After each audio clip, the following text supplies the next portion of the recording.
Paper leak વિરુદ્ધ કાયદો બનાવનાર ભાજપ સરકાર જવાબ આપે કે અત્યાર સુધી પેપર લીક કરનારા કેટલા મુખ્ય સૂત્રધારોને સજા આપી છે। તેમણે આ મામલે સરકારને આડે હાથે લીધા હતા।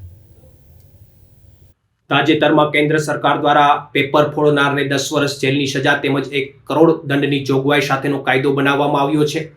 આવું જ એક વિધેયક ગુજરાત સરકાર દ્વારા પણ ગત માર્ચ મહિનાની અંદર જાહેર કરવામાં આવ્યું હતું।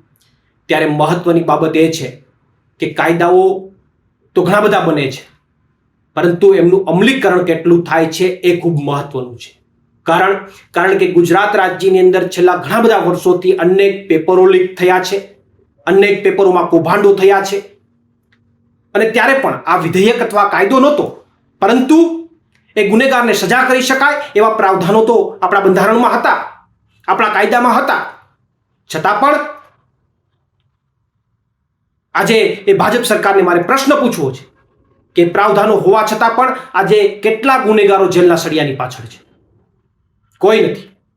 પેપર લીક કરનારા તમામ લોકો, એમના મુખ્ય સૂત્રધાર બજારમાં ખુલ્લા ફરી રહ્યા છે, કારણ કે આપના મળતિયા હતા। ત્યારે આ કાયદા આવ્યા પછી પણ આપના મળતિયાને બચાવી નહીં લો અને એમના ઉપર કડક કાર્યવાહી કરશો, એમની ગેરંટી શું? એટલે મહત્વની બાબત એ છે કે આ કાયદાઓનું અમલીકરણ થવું ખૂબ જરૂરી છે।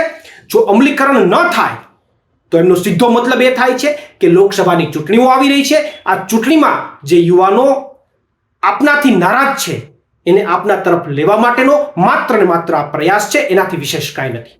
પ્રવીણ રામ, ફ્રન્ટલ પ્રદેશ અધ્યક્ષ, આમ આદમી પાર્ટી, ગુજરાત।